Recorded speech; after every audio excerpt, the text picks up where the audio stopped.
haven't heard of anyone ever applying for TRP outside of Russia. Yeah. So I don't know how they did it for me, but somehow these amazing women at the ZAGS department of the embassy did this for me. It's like they don't even have their own specialized people for this because no one does this. Somehow we did it. They sent all my documents to Russia. It was all processed here. They sent back the decision.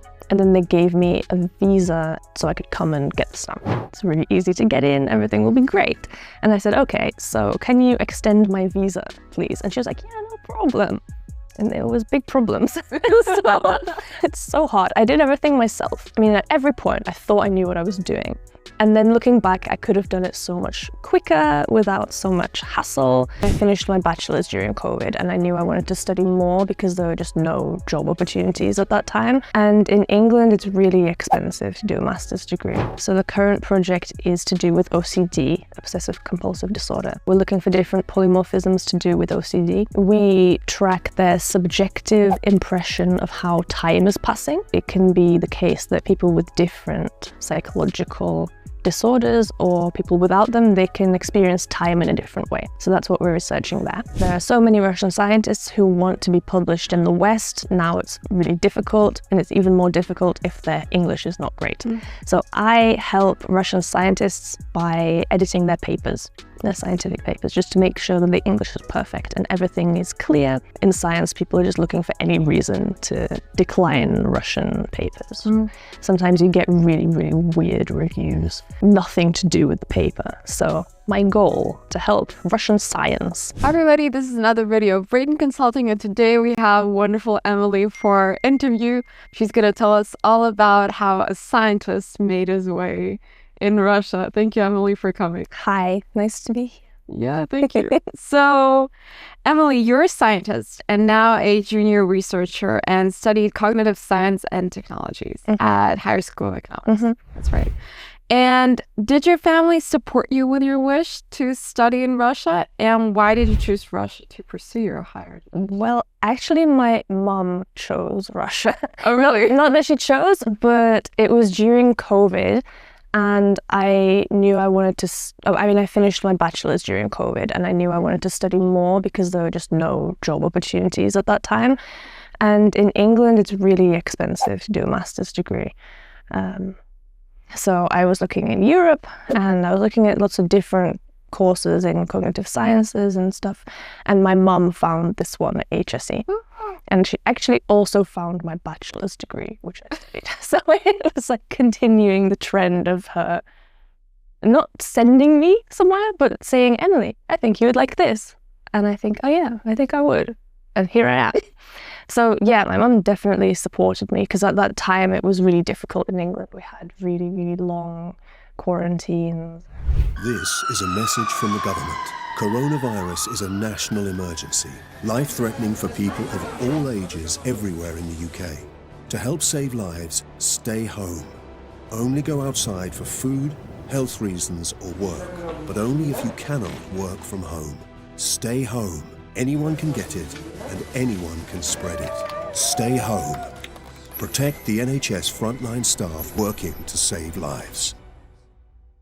There was no hope for the future for someone who just graduated their bachelor's degree. I had a job lined up for afterwards. I had already signed a contract and everything.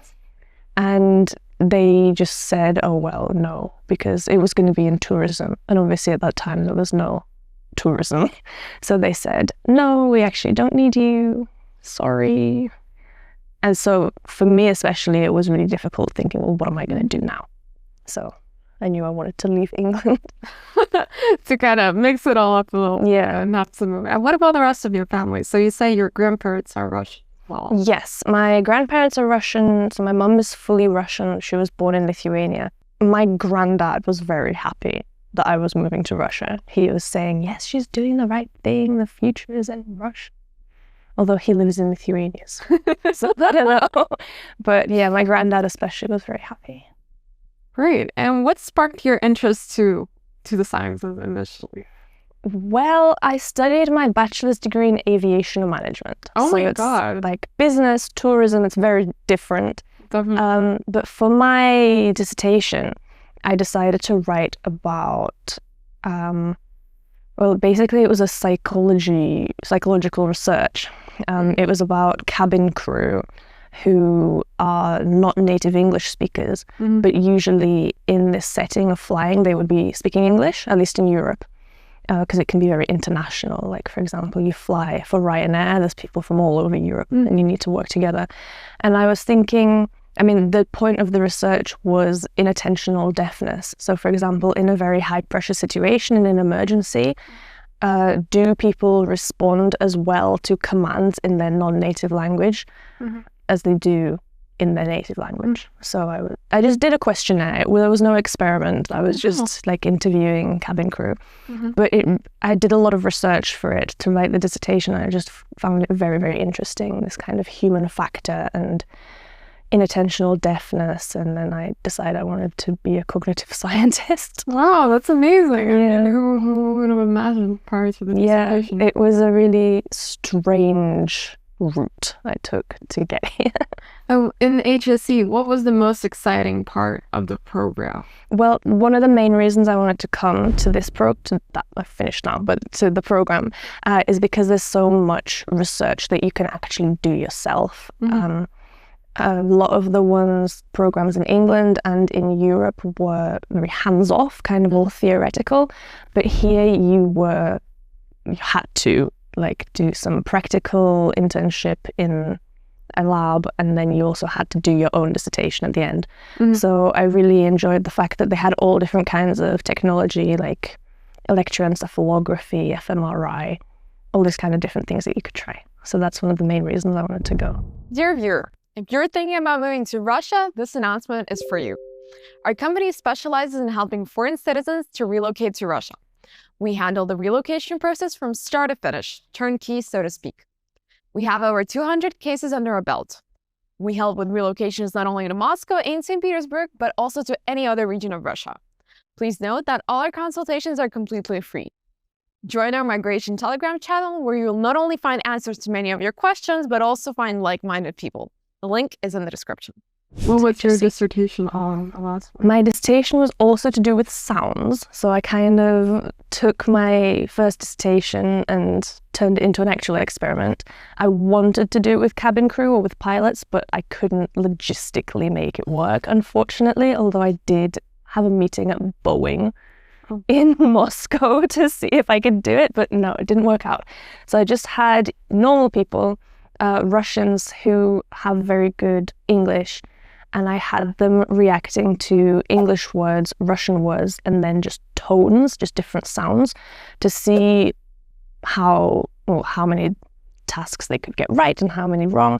And I actually found that tones are horrible.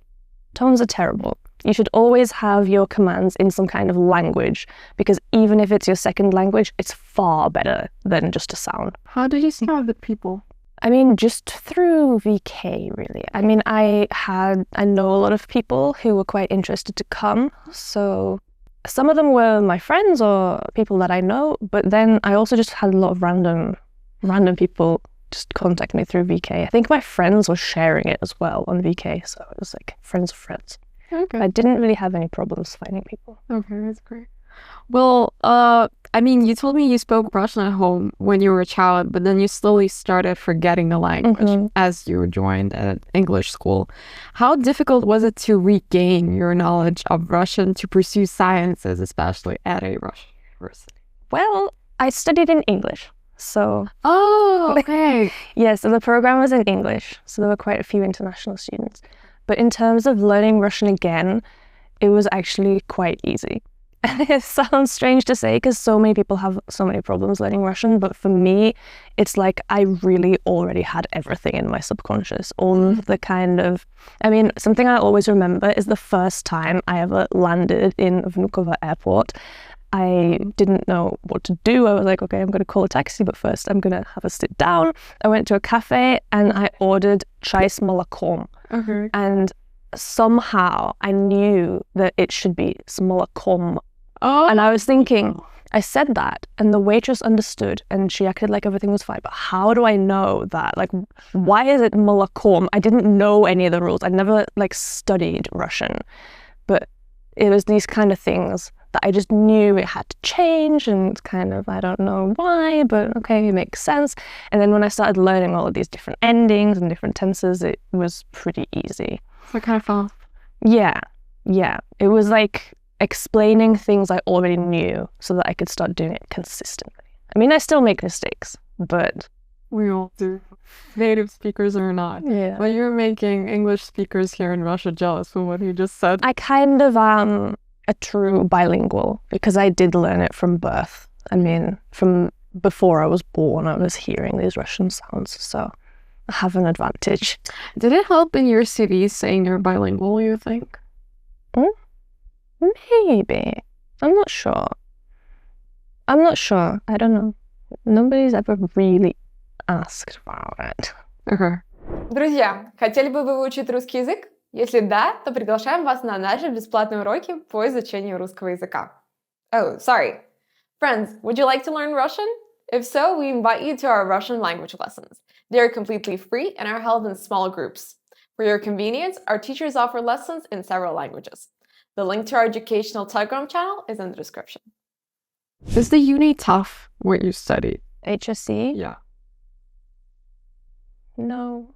No? Okay. No. Sorry. I don't know, because it was a master's degree, I think, for people who haven't studied cognitive sciences. So before. exactly kind of. Yeah, I mean, some people came from a biology background, but more from psychology. It really did start from kind of nothing. So we had like a basic theory of psychology, how to build an experiment, how to read papers and what to get from them, how to critique them. There were definitely difficult subjects. For example, neuroscience was difficult, and some lecturers, some professors were tougher than others. But a lot of it, if you work together, it'll help. Everything was fine. The worst was calculus. Oh, God. I had to retake. Well, glad because you made it. Yeah. That's the most important thing. About your job, what do you do here nowadays? And kind of, what's your daily job? What does it consist of? And how did you find the job in the first place? Well, when I was studying, we had a course called behavioral genetics. And one of the lecturers is now my boss. Oh. So at the time, it's a really weird story again. I feel like everything in my life is a really weird story. But after I graduated from HSC, I wanted to do a PhD. And so I contacted this lady, and she works at the place where I work now, Institute of Higher Nervous Activity and Neurophysiology. And she said, yeah, come and do your PhD here. You can sit the tests. It's really easy to get in. Everything will be great. And I said, okay, so can you extend my visa, please? And she was like, yeah, no problem. And there was big problems. So I had to leave Russia, did not get a PhD. And so I had to kind of do my own thing to get back. And now I just work for her. I'm not doing a PhD, but I work there now. So I already knew her very well from going through this kind of process. And she said that I could come and work on her project. So the current project is to do with OCD, obsessive compulsive disorder. We are investigating loads of different things about OCD. So people come and we take their spit sample so we can find DNA. We're looking for different polymorphisms to do with OCD. We track their subjective impression of how time is passing.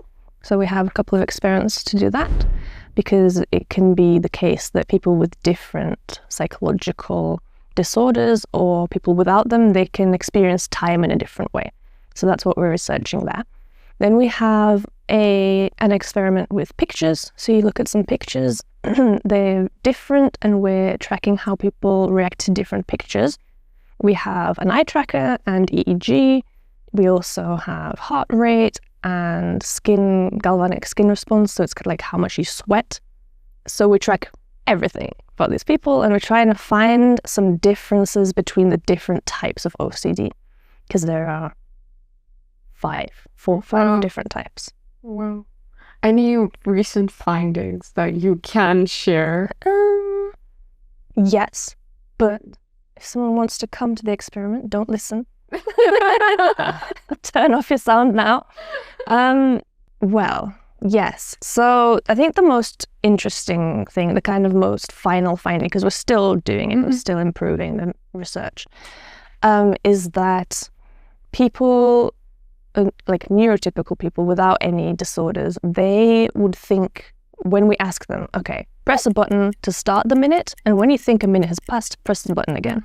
Their minute is about 40 seconds.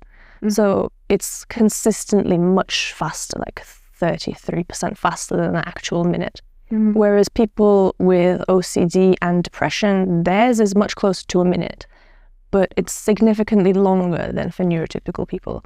So it's quite interesting that their minute is more true to a minute, but people without any disorders, they subjectively perceive time passing more quickly.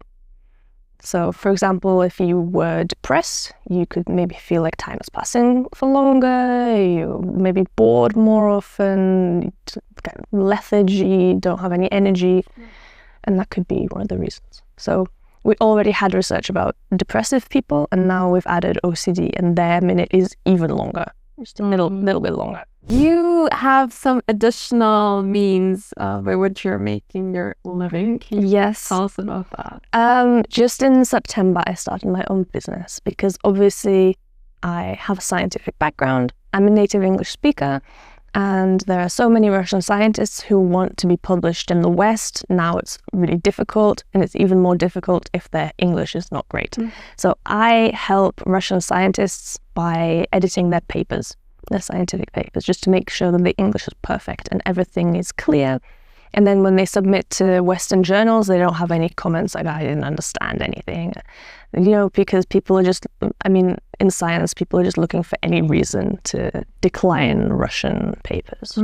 Sometimes you get really, really weird reviews, nothing to do with the paper. So that is, my goal, to help Russian science be seen throughout the world. And that's a very difficult job as well, because I know that scientific language, scientific lingo, and like the requirements for scientific tests is very, very tough. Yeah, and especially because I work with all different kinds of scientists. Well, so far I've only really had biologists, but even within biology, there's so much. There's human biology. I've had a lot about bacteria, which I really don't know anything about bacteria. And I sit there just learning so much. Like, I feel with this job, I'm going to know everything there is to know in the world by the time that I retire, because it's so interesting, things that you don't even realize people are researching, like the different bacteria in compost and what they all do, and that they actually all have their own different role, and it's like this whole city built of bacteria who all help each other, and some of them are composting and some of them are just supporting, and it's so interesting, and I have to learn all of that in order to be able to edit the paper, but it's so interesting. I really like it. Wow. I mean, I'm doing a lot of WAPs, but it's very cool. So now to your kind of immigration history. What was your path to citizenship? And you also got your therapy in the UK. Yeah, so after the visa debacle, when I had to leave, I emailed the Russian embassy in the UK and I said, what are my options? How can I get back to Russia? And they said, oh, because when you get a red diploma in Russia, you can get a permanent residency permit. And I said, okay, can I apply through you for this permanent residency? And they said, no, but you can get temporary residence permit. So they really helped me with that. They were very, very helpful. And I don't know exactly how I did it, because I have had a conversation with Braden before, and the person I spoke to said, I have no idea how you did that. How on earth is that possible? That's crazy. No, because I don't, and I haven't heard of anyone ever applying for TRP outside of Russia. Yeah. So I don't know how they did it for me, but somehow these amazing women at the ZAGS department of the embassy did this for me. It's like they don't even have their own specialized people for this because no one does this. And I was speaking with people from ZAGS. So Wow. Somehow we did it. They sent all my documents to Russia. It was all processed here. They sent back the decision. And then they gave me a visa so I could come and get the stamp. And then you got your permanent residency. Yes. And then it's so hard. I did everything myself. And I thought, I mean, at every point, I thought I knew what I was doing. And then looking back, I could have done it so much quicker without so much hassle. But I got my permanent residence just this August, so about a year and a half after arriving on TRP. It was hard. I managed to give the documents for my second try, but there was a lot before that of me realizing I didn't have something or thinking I needed something that I didn't need and wasting so much time on that. So it was difficult and expensive, but I did it. And then just last week, I successfully applied for citizenship. Congratulations. Thank you. I finally did it. That was also the second try. Wow. What were the issues on the first try with your permanent residency and citizenship? So what happened? It was both of them. They were just issues in the application form. Okay. Yeah. So, actually, the second time I went to apply for citizenship as well, there were also mistakes. But they accept. But no, they allowed me to change it. Oh, Because I had my laptop and I just quickly changed it. So I don't know if they're becoming maybe more lenient in that way, that if you have just a couple of mistakes, they will allow you to change it. I know some other people who've been allowed, but then sometimes they don't allow me. So it's kind of really depends who you get on the day and what the mistakes are, obviously. But this time I had massive mistakes and I just changed them all. It was very scary. My hands were shaking, but I changed everything. About that, what was your experience? So you were saying interacting with Russian authorities. I mean, it's kind of it's a roller coaster. It is. Yes. Had you had the opportunity, would you have hired a lawyer? Honest, like, If I had money, yeah. yes, I think so. I knew it was going to be difficult, but I also have friends who have done it themselves as well. So we were talking together and helping each other. But if I could have, there were some times when I really, really wanted to. And I was thinking, just keep Googling, just keep working. And I did it. But yes, I think it's probably worth it. I mean, to not have to go a million times and not have to kind of search the internet. I mean, because I know Russian, it's much easier for me. A lot of people who don't, how could they find the information they need? So yeah, I would, I think. Is Russian bureaucracy tough? Yes. But honestly, I think Sakharova is getting better. Okay. Because I've been going there for 2 years now. And in the beginning, I mean, maybe I just got used to it. But honestly, the last few times I've gone, everyone has been kind to me. And in the past, they've not even managed that. So, no, I think maybe because I speak good Russian, but they give you the feedback you need so that the next time you can do it, in my experience. Obviously, you have to be very polite and humble and kind of like, oh, I'm so sorry.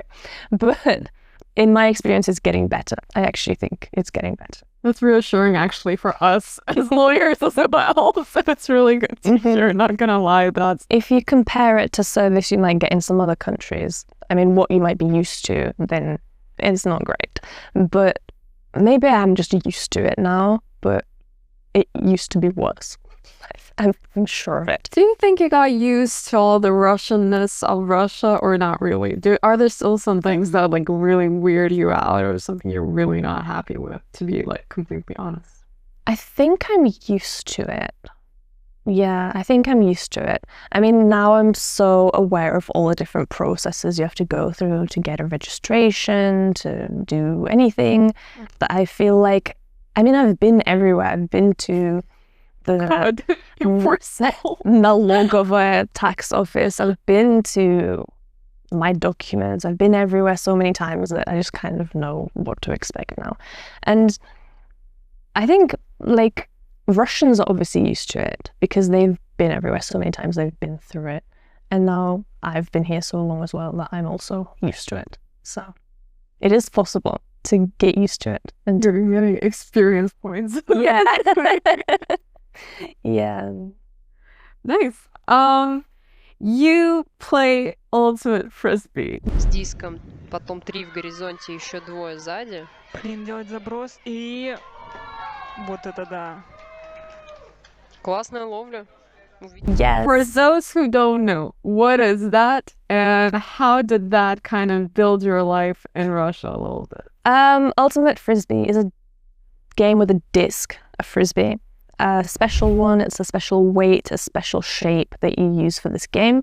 2 teams, you just have to try and catch the disc in the other team's end zone. So it's just like a normal shaped pitch, 2 end zones.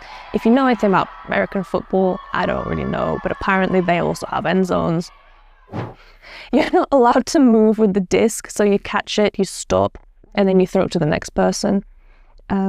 And the other team is trying to kind of get in the way. It's a non-contact sport, so you can't rip the disc off someone's hands, but you can hit the disc away while it's flying.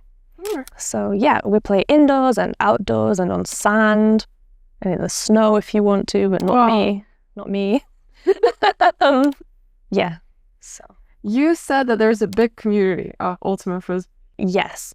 And it's the same all over the world, but the ultimate frisbee community is very tight-knit, and there will always be someone willing to help you or take you to some tournament, give you a spot in the team.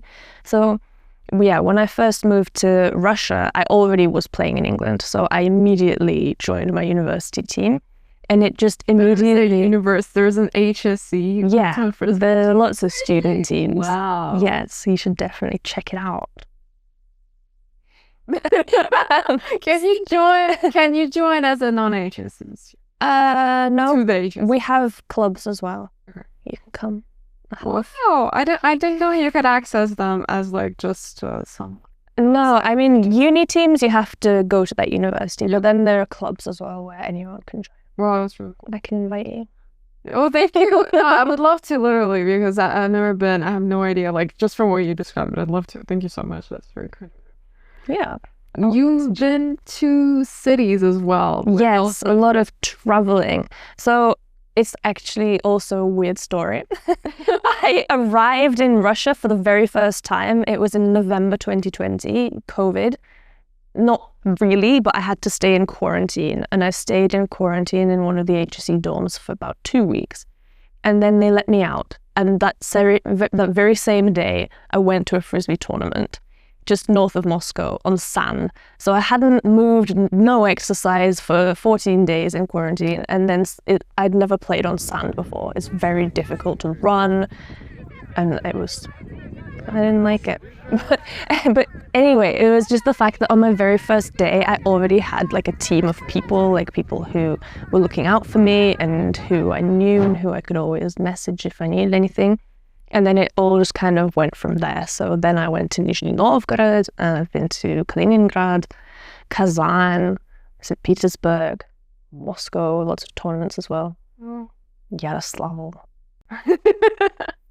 Wow, amazing. Yeah. Are Russian dorms as bad as sometimes we hear about them?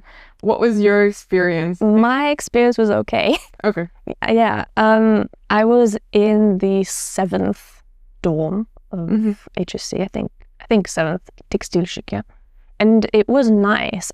I think it's more a place where they put foreigners, because a lot of my course mates were there as well. So maybe they put foreigners in the nicer dorms, but I was only sharing with one girl. She was never there. So basically had my own room for at least half of my course. And it was okay. Yeah, it's obviously not ideal. It's not like living in your own flat, but for the price you pay, just basically nothing. How much is it? It was at the time about 1,500 rubles a month. Oh. And nobody cared if you didn't pay. Really? So they would, in 3 months, they'd ask, Emily, you ever gonna pay your rent? And I'd be like, oh yeah, I do actually pay for this. It's so little that you don't even think about rent. Definitely. Yeah. What was the main challenge you have encountered living in Russia so far in your how many years? 5? 5, but years with living. breaks. Yeah, about 5. Okay. Getting registration. Oh no, still after 5 years. Well, no, right now I'm fine. Yeah, right, because Now everything's sorted, but it's so hard. not that you don't need it, sorry, yeah. No, I do. I have. I have one already. Yeah, it's hard because first you have to find a landlord who's willing to do it. And most landlords don't even understand what it is, what it means to register a foreign person. And even if they understand, they don't know how. So you have to always get over this learning hurdle as well. And the first place that I lived, once I came on TRP, she wanted me to pay for registration, and I was paying for it, and it wasn't very nice. So now I've moved, and this one's all in the contract, so everything's good. So I would advise foreigners, because I really had a tough time with registration. Like, I had to pay the fines. I thought I was going to get deported, all that stuff. Had to leave Russia and come back and just go to Georgia for the day. I've been through it all. So my advice is, before you come to Russia, if you can. The cameras are so... Which one? This one. Before you come to Russia, sign a contract with your landlord, or on the day you arrive or something. In the contract, make sure it's written that they will register you. And then that very same day, go to the police and FETSA and get them to register you. You have to go there. You can do it online, but why? Just go. The same day, you have to force them to do it. And if they ask you to pay, don't sign a contract with them. Yeah, don't allow it. And another advice from someone, not a lawyer, but someone who works in a law firm, have the contract in Russian and in English. Really helps a lot if you have it in both languages. Yeah. Great. And I mean, what are your plans for the next couple of years? What are you kind of planning to do? What's your goal, if any? What are you thinking of? Any aspirations? Any competitions to win with Frisbee? Yeah, win all the competitions, best player in the world, win the world championships. Sounds about right. Yeah, obviously in February hopefully my citizenship application will be accepted and I will get a Russian passport. And I think after that, it's going to be like a big sigh of relief. And after that, I'm going to hopefully be able to travel home more often. Because right now I have these stipulations, I have to spend at least 6 months here. And also it's just so expensive. And on the border, every single time I come back to Russia, I get stopped and interviewed. One time I haven't. Every other single time, it's like 4 to 6 hours of... Are you serious? Yeah. Well, okay, 2 to 6 hours. One time it was 2 hours, and that was... So 6 is the norm. Oh my God. No, I would say 4 is the 4 is norm. the norm. Yeah. But not everybody gets stopped, though. Yeah, that's true, but... For some reason, it's about 5 out of 6 times I've been stopped.